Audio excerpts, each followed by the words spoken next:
Hello, my name is Kirsten Schubel, and this is my permaculture designer project that I would like to share with you, though it could be nicer as far as maps, especially.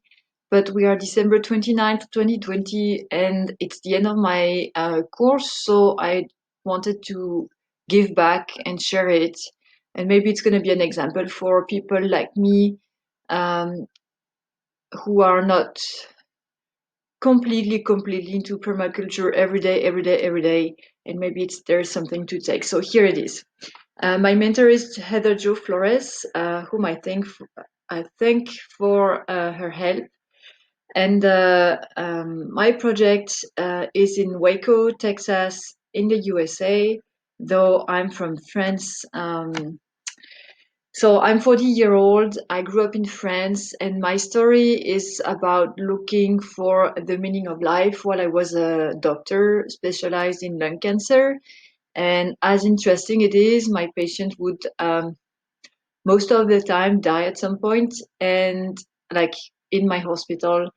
And we would speak not just about their pain but also their emotions and their them looking for their meaning of life, and that I would never have an answer for.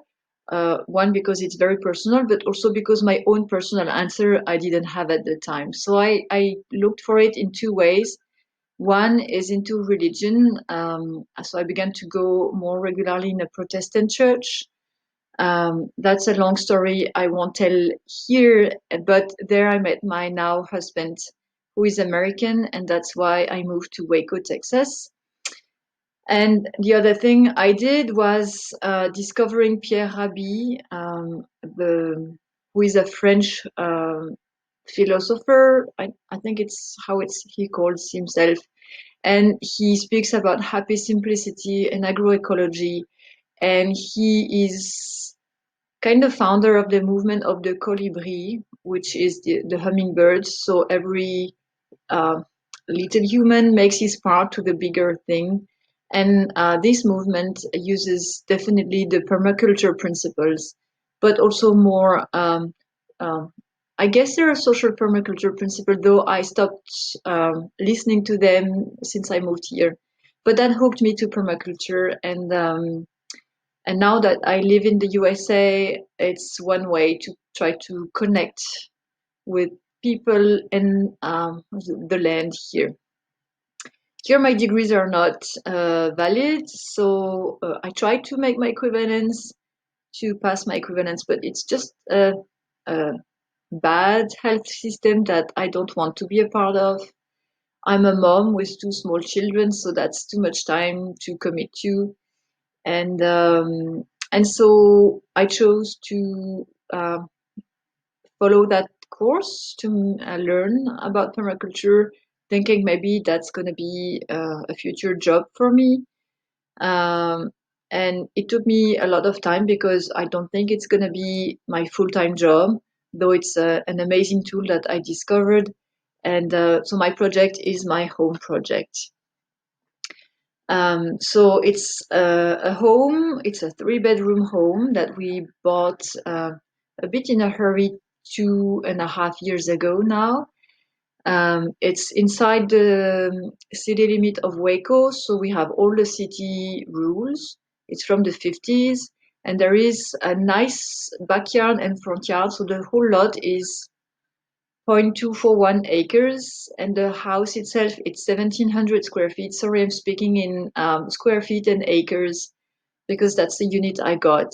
But it's a pretty big home, I feel, though it's a one-story home, and at the beginning, I thought a lot with my husband, what are the goals for this project? And so the biggest one, where the title come from, Growing Roots, is we want a home, a place for our children and our family to grow, so they can become responsible adults, and when they go away, they like to come back, maybe with their own families in the future, um, far future. They are now nearly 3 and 4.5, so we have time for that. The second goal is that's my goal. My husband doesn't care very much about that one, but I feel like learning about Texan nature and all its dangers, like the snakes and the big spiders, because everything's bigger in Texas, would help me to um, find Texas as my new home and like root somewhere and not just feel lost far away from my own country of origin. And the third goal is if I have this front yard full of flowers and where I would garden, that might be a way to connect with my neighbors. I'm pretty shy, so I always fear to disturb everybody, to bother everybody. So I don't go see my neighbors, but maybe if I'm there gardening, they will come to me, and maybe it's a way to begin to share and to make connections in our new place. So those were the three main goals.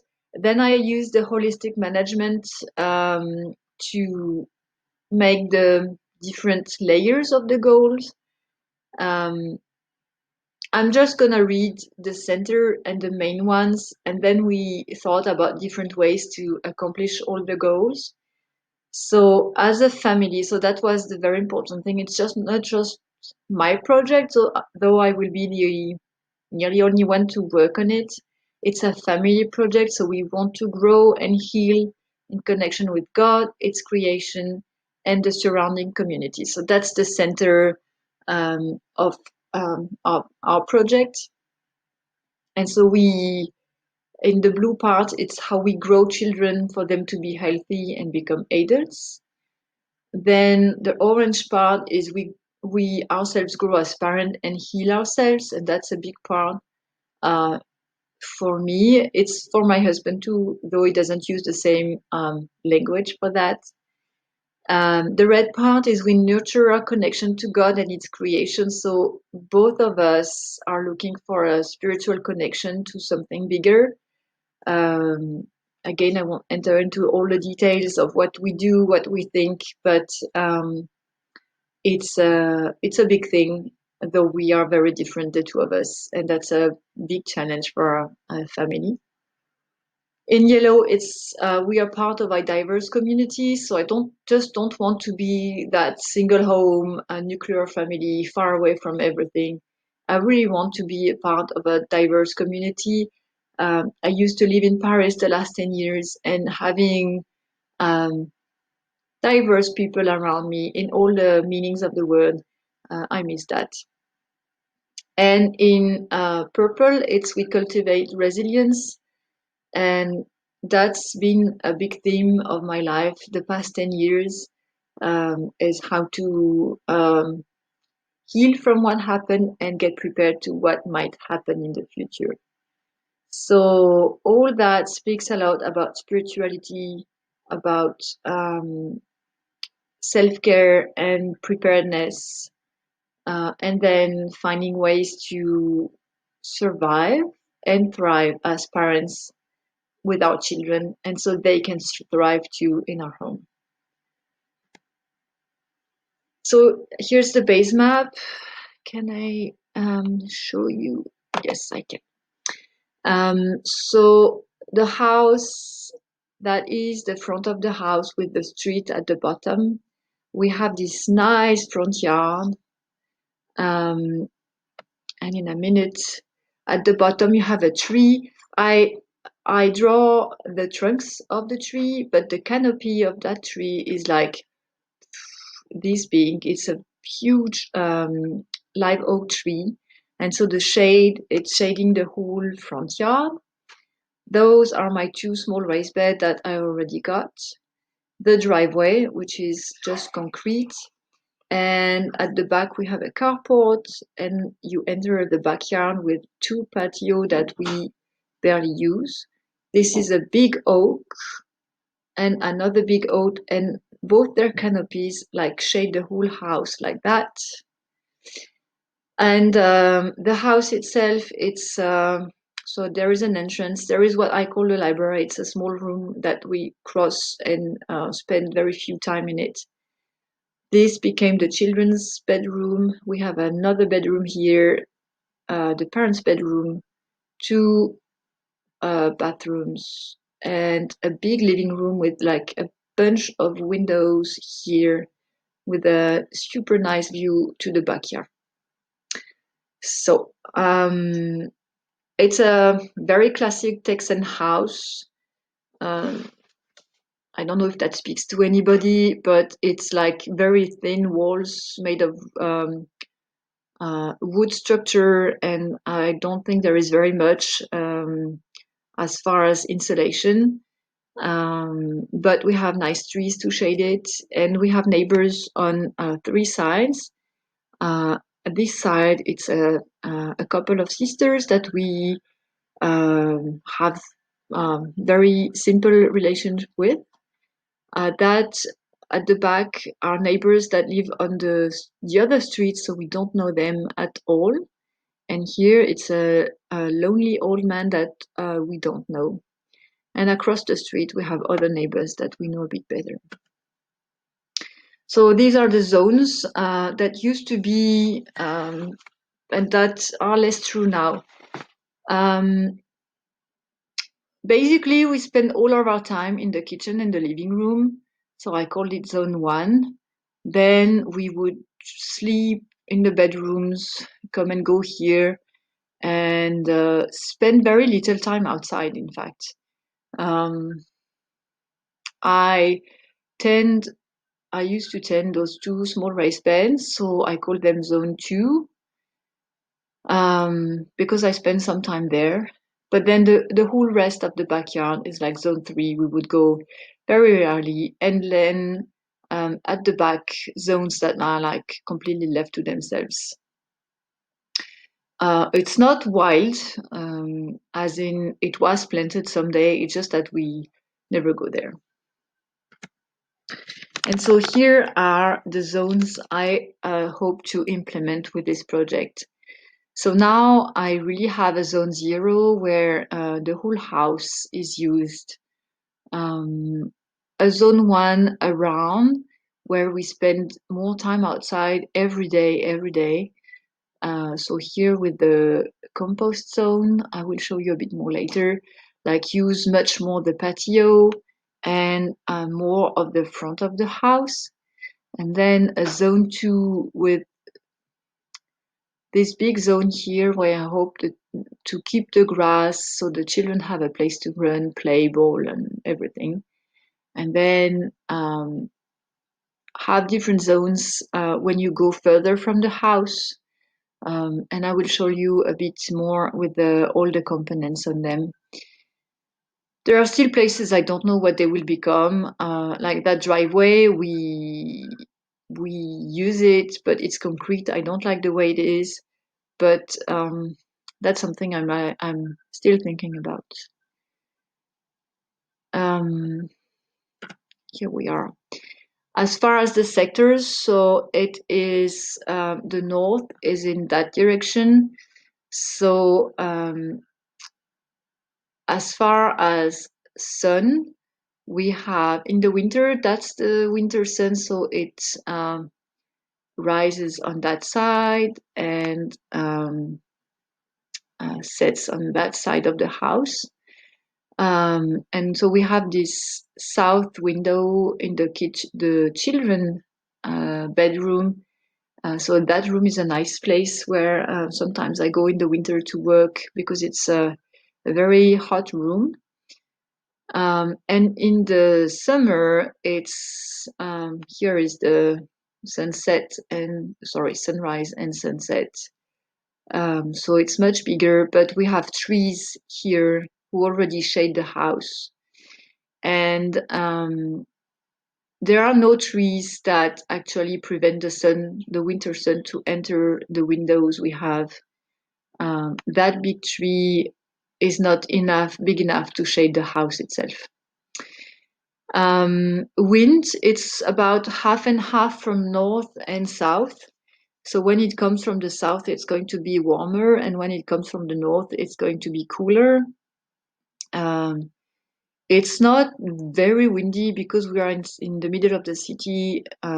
It's already very protected, and We have two views, one from the back, the living room windows. One is really nice here to the backyard, so we really want to preserve that one. Here it's less nice because we see that ugly fence that's one of the problems I want to address. Um, and at the front, we see to the street, and I'm a bit nosy, so I like to know what's going on outside. So that's something I want to keep. Meanwhile, I also want to have some privacy if I open all the shades to get the sun inside the house. So that's a problem I wanted to keep in mind. On this map, there are also all the utilities. So there is water at the front of the house. Um, you'll see in a minute that there is also a sprinkler system that's already been set up, and with like pipes everywhere in the front yard. At the backyard, there is the gas line. That one has been traced by professionals, so I know where it is. And there is another line for the sewer. So the main sewer is here at the back of the backyard, but I don't know for sure where it's connected to the house. So that's my guess, but this is not certain for the day we will dig. Then I love the classes about the different types of capital. Um, thinking I used to think that capital is mostly material and financial, like you have money and you have buildings. That's the traditions in my family. And then I discovered all the other resources we have. And I just love that because that made me feel rich. And this is a good feeling. So I will try to go over quickly. So living capital, we don't have any animals but the one that decide to stay on our land in backyard. Financial capital, we are two reasonable people who don't have big debts, though we have both mortgages, so that's nice. We own this house, but we don't own a lot of extra stuff, but that's fine with us. Cultural capital, that's one of our is richness or what, I'm not sure. So I'm French, he's American, I'm also half Danish, and we both are very curious of other cultures. So that's something, and the fact that we have to deal every day with our own cultural differences makes us, I think, aware of that, and that's something that makes me really rich. Social capital, it's something that has grown in the past year with my part-time job at Mission Waco. It's a nonprofit that improves one neighborhood and also works for the homeless. So I got to know a bunch of people from Waco, and so that's a really nice capital I have. And then I got to discover my neighbors. Um, Spiritual capital, that's something we could speak hours about, and I won't. And intellectual capital, I think we are both very smart people with a lot of ideas, but more difficulties to apply those ideas in practical life. Um, and we have a lot of resources for that. So around the maps, the big thing, and I loved learning about that, how to catch the water, and that was a thing I spent a lot of time to think about. So it still is that all the rainwater. One big point is here. There is one big gutter that just goes down, and all the water from the front yard will just end up on the driveway, make a big lake here. and then would go to the backyard with puddling here. So those are places where it gets muddy very easily. Nothing grows here where it's soil, and then would go back in the backyard. And I can't say how fast it would leave our lot. And then in the front yard, there is this sprinkler system. I tried to map. I'm not sure about the pipes, if they are linked like that. So there will be these covers when I will begin to dig anything in the front yard. And so my project is so I already have a small rain barrel here. My project is to try to catch it and to connect it to a dripping system here to water all the raised beds. Here there is another gutter that catch all that part of the roof and to redirect it to a rain garden at the front of the house. There are many small problems that I need to figure out is how to drive the water to the rain garden so it's not too close from the house without us tripping on a gutter on the ground, on the floor, on the ground. And so that's one thing. At the back, all the water from the like nearly half of the house ends up in that corner. That's an outside corner, and then goes to the backyard.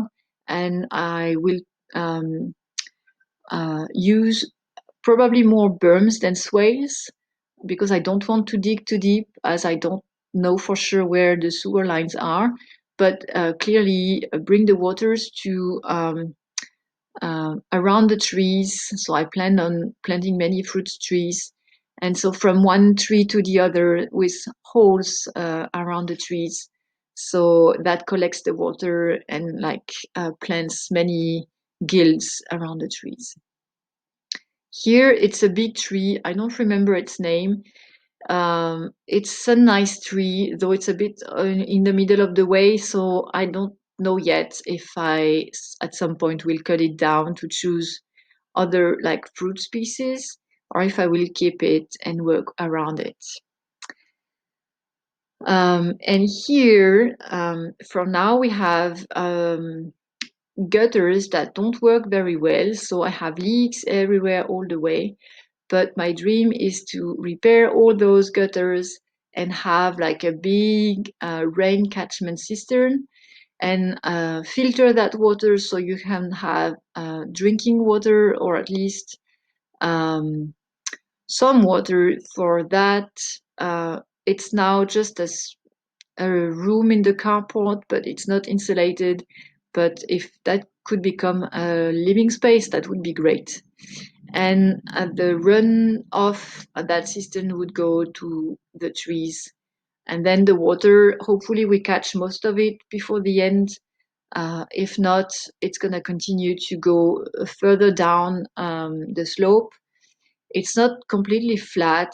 There is a little slope, and so it would go to our neighbors. But that would be less than it used to. So hopefully that shouldn't bring any problems to our neighbors. Then components, I already told you many of them.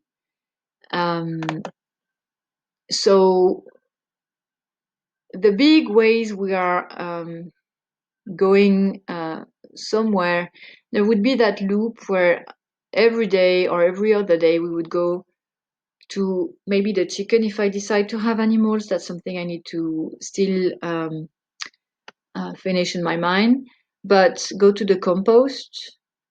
And yeah, that's where there used to be compost, but that's also the closed line. So there is also a place where we go every day and back to the house. I'm dreaming along the berms to have like a pathway where we could have small walks, like meditative walks around the trees. Another way where we harvest is at the front of the house. So that's also a connection and that rain garden. And then connection to the kitchen where we would prepare the food. As far as components, there is that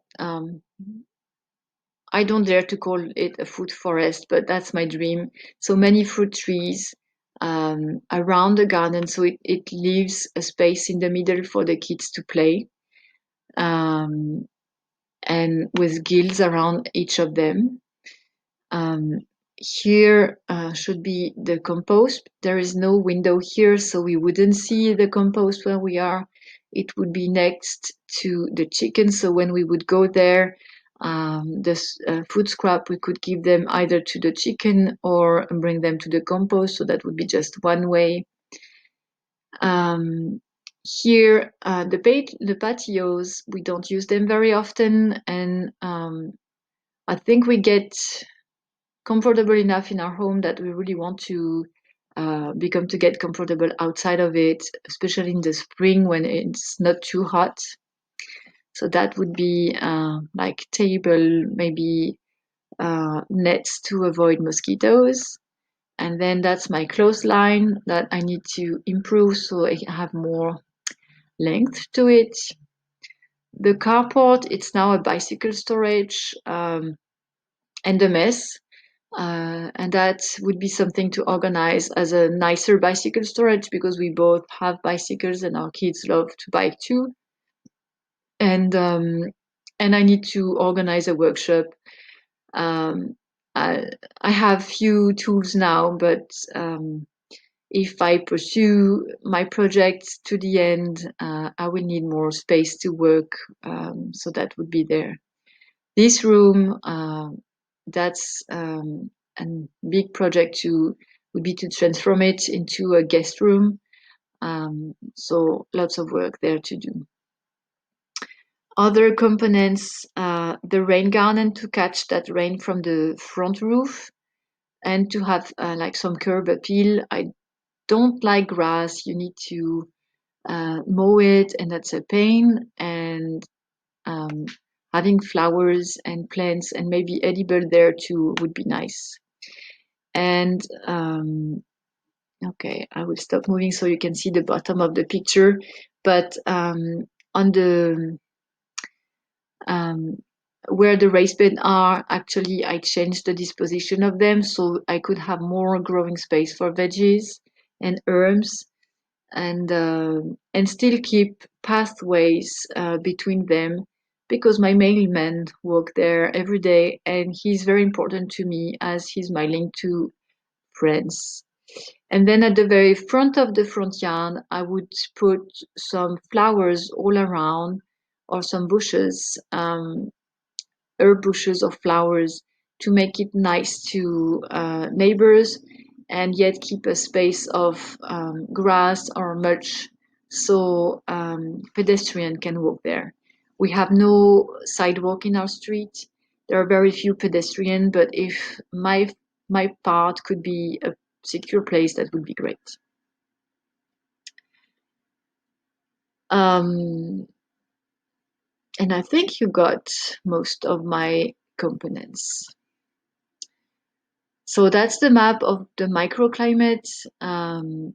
So again, full sun at the front yard, mostly here. Here and here, there is the shade of that big live oak tree from the front. Yet there is some sun, um, especially here. That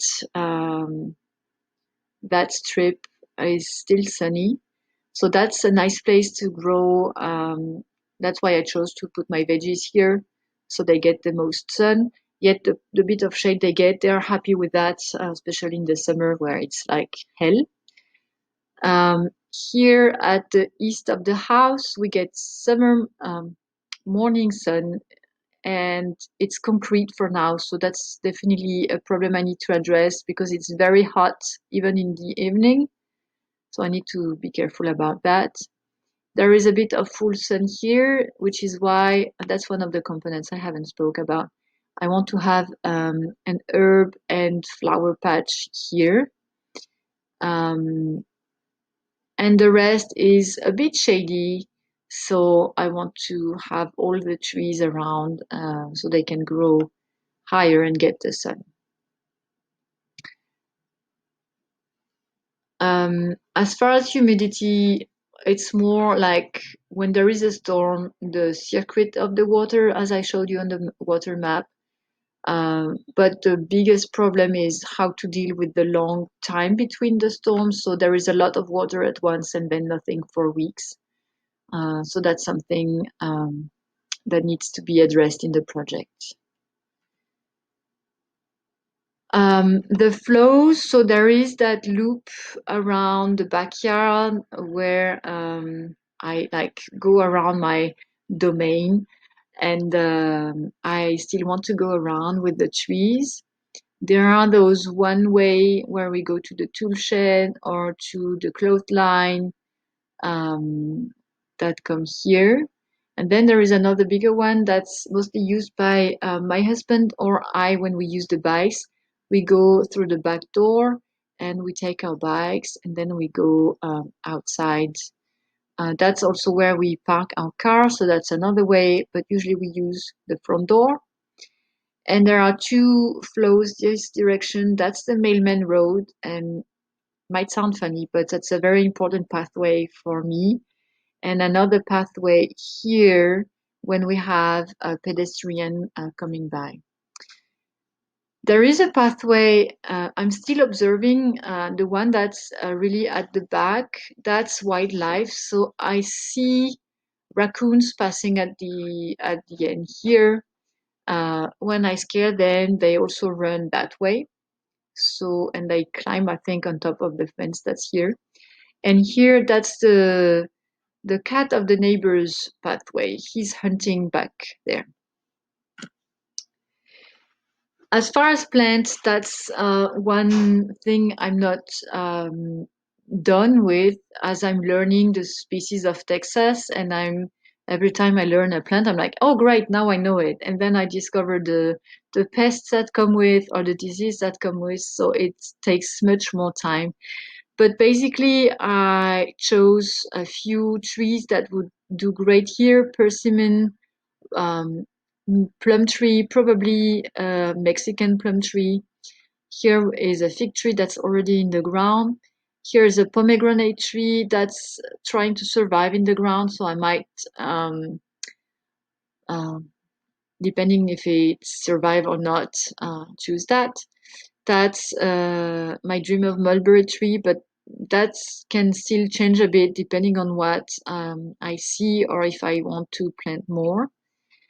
And I will put at the end all the species for the rain garden, but basically it's like drought tolerant plants in the rain garden that also can survive one storm.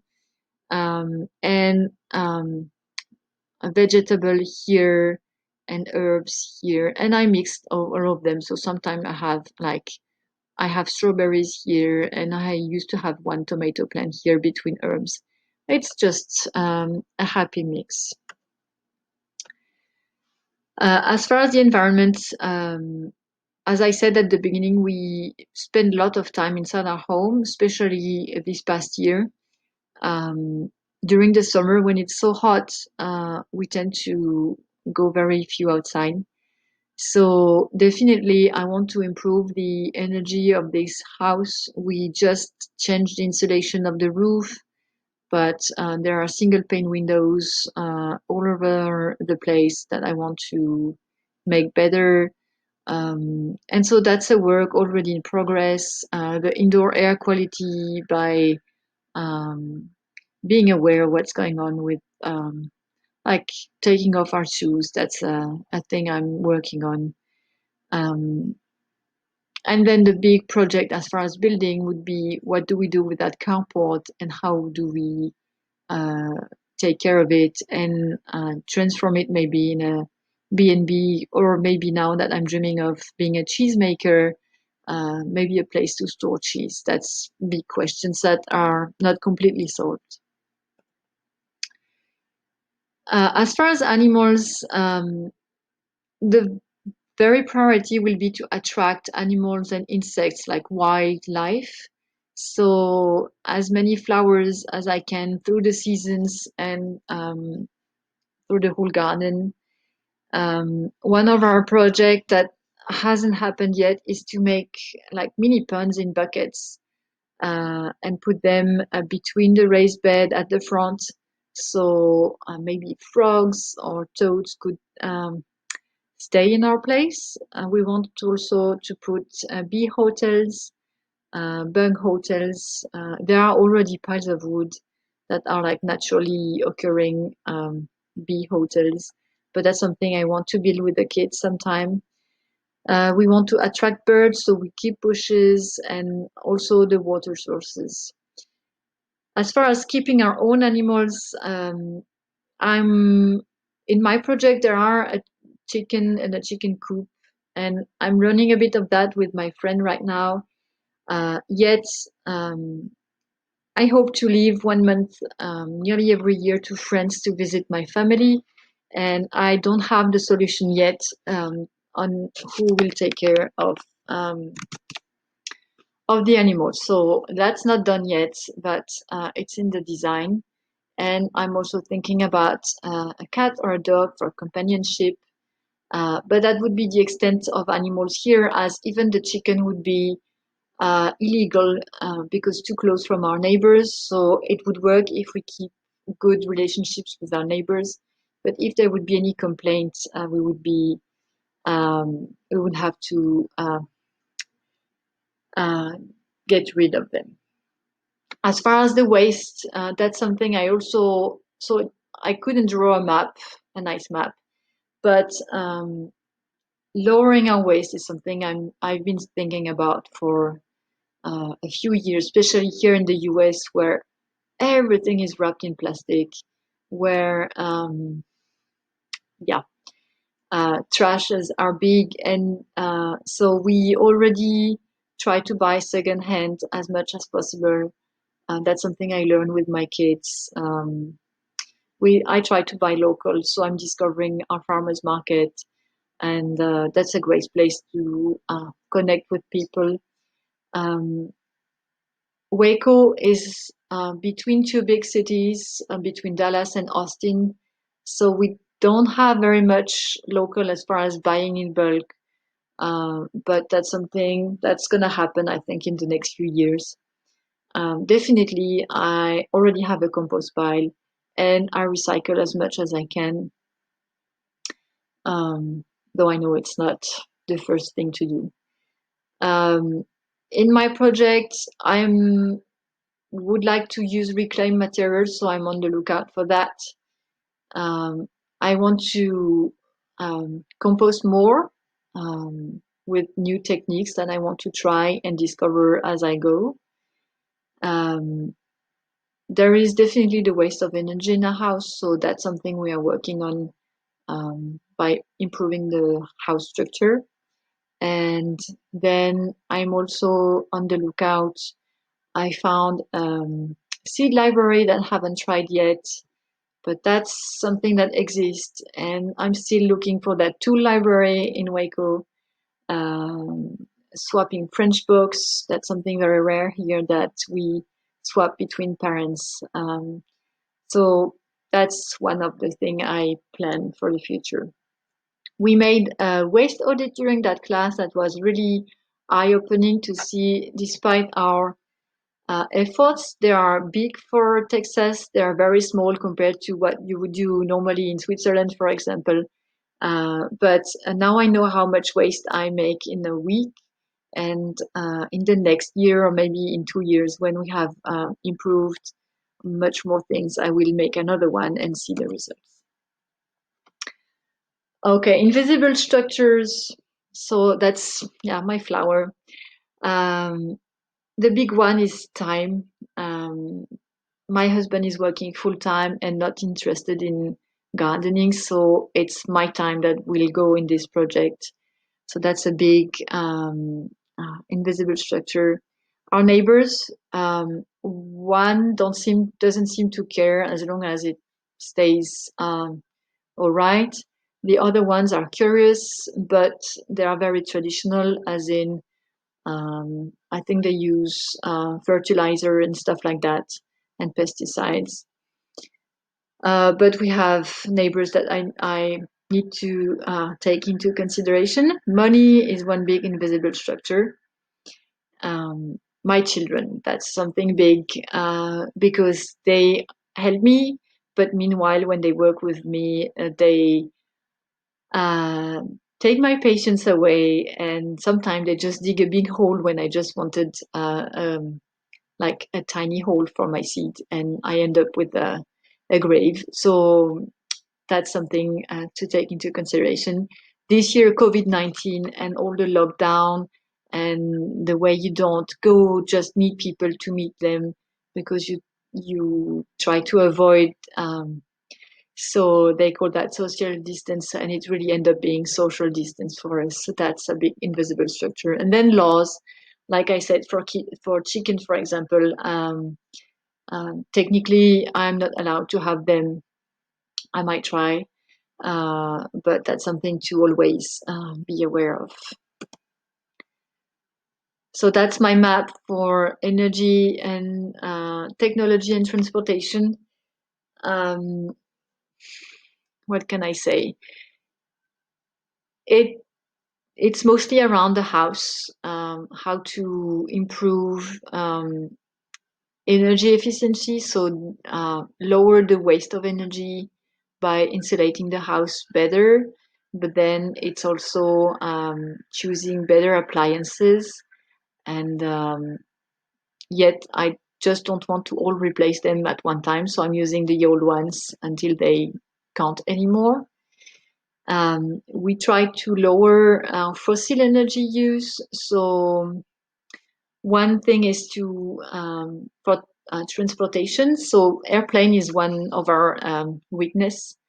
As my husband uses a lot airplane for his job, and I still go to France, hopefully once a year or every 2 years. But that's about it. We have only one car, and I say only because we are in Texas. The second car is a big question now that our kids are growing, but maybe we can switch to the bus, even if it's a bit difficult.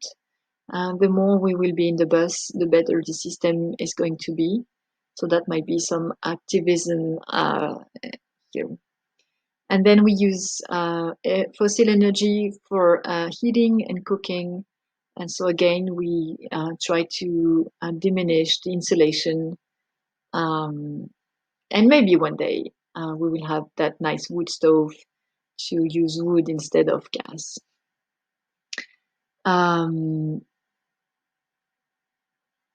Then, yeah, the sun at the end, it's very not a priority here, but I wish to have solar panels on our south-facing roof.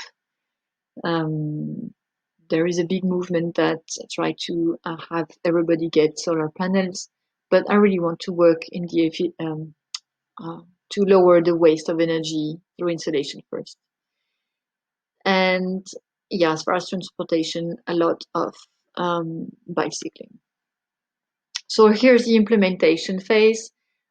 First, there is the raised bed to get some more food, and work on that food forest. Food forest again. Food is a big thing for me. And then it would be so beginning the digging of the yard, the veggie beds, and then a lot of planning, like the rain garden. I need to look the budget and where to find the plants. I now I have the names, but I still need to look for where to get them. So phase two would be actually have the rain garden happen, and then improve along the fence. I would like to plant bushes, maybe berry bushes. Um, Here I want to grow things that would crawl along the fence and hide it because it's really ugly looking. And the herb patch next to the clothesline. So that would be the phase two. And improve the home structure a lot during that phase two. but that's going to be on the go depending on our budget. And phase 3 would be more about the patio, and then the very front yard, like flowers, pathways in the front yard, and continue to improve all the bushes and the vines along the fence. And the last touch, that might be not the last, is a bench here so I can just watch people go by. Um, and yeah, as far as building, the carport will come last because that's not a priority, but I want that to happen, and the solar panels. So here are all my species lists, so you can come back to them when you want. I try to make guilds for the trees. The two ones I have are already not what's written here, and it's gonna be a game of trial and error, I'm sure. That's the rain garden here, and there is a map coming then. And the veggie patch, again, I'm trying also with what I find locally. So I need to get more organized on where to source my plants, my seeds, and I'm just at the beginning of learning all that. Oh yeah, I didn't show you. Along the house on the concrete, one of the phase 3 projects would be to catch the gray water from the washing machine and to filter it through a constructed wetland. And those are species of wetland plants that grow next to Waco Lake. Again, I don't know where I would source them because I don't want to just harvest them in the wetlands. So that's something I really need to continue to design. Here's the map for the rain garden. Again, I will try that. Then we'll see if it works or not. But lots of flowers, some prickly pear, hoping we can get some food from that, and flowers for the bees. Here's my component lists, and I haven't shared it here, but I have 4 pages of interviews that I did mid 2019 with my husband on what we want, what we need. That was really interesting to do at the time because that helped us connect. I made a few diagrams. So yeah, Waco, it's subtropical climate. It's very humid. We have a few months of breeze in the winter, but I feel the biggest problem is to survive the very hot temperature in the summer. And then we have basically two seasons of rain, which is in the spring, like April, May, and then September, October. The rest is pretty dry.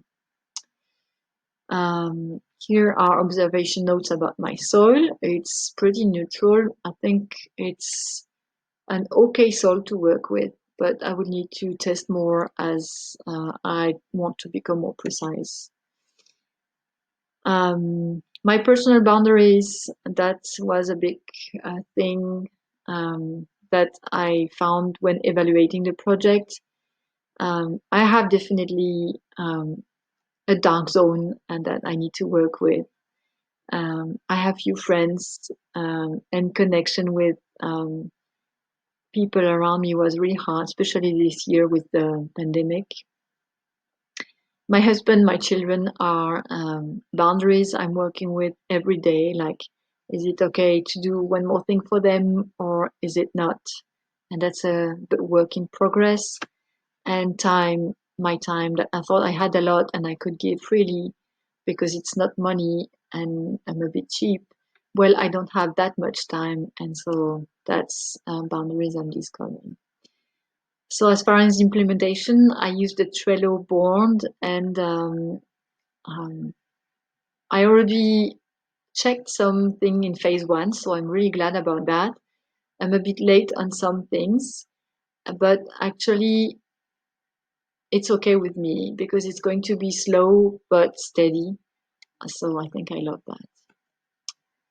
that. So we already did in the front yard. So those were my 3 raised beds during that last summer.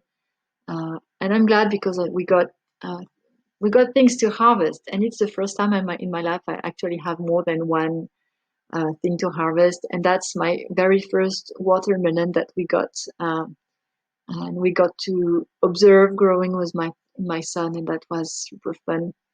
That's one of the first guild we made in the backyard.